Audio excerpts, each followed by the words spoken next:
It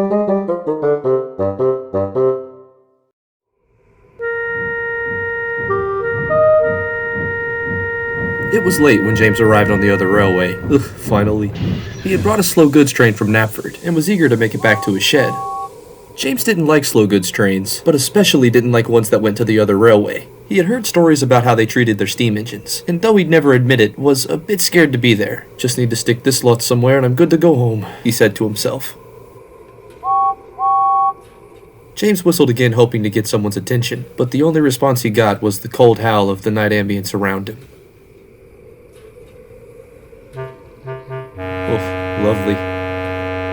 Just then, a strange apparition appeared on the opposite track. James could vaguely make out the shape of a diesel engine, and quickly grew even more disheartened at the situation.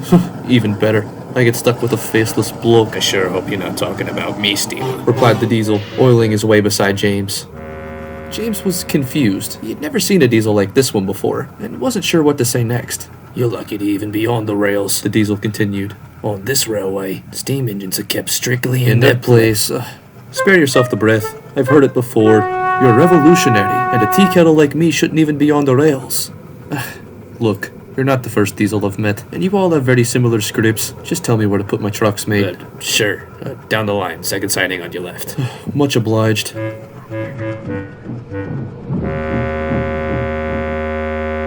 James sorted his trucks and made his way back to the front of the yard. He was complaining to himself about the dark, and didn't find himself as excited as he thought he'd be for his return trip. I've never been one for night trains myself, he whispered, bringing himself to a stop. The strange diesel was in the shed next to him, and overheard James complaining to himself. Who says you have to leave?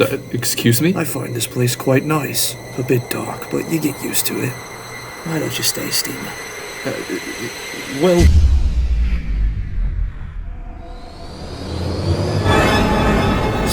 On a common sight around these parts. It'd be a welcome change. What do you say, Steamer? How about you stay the night in this nice, warm shed? Nope, I'm fine, replied James.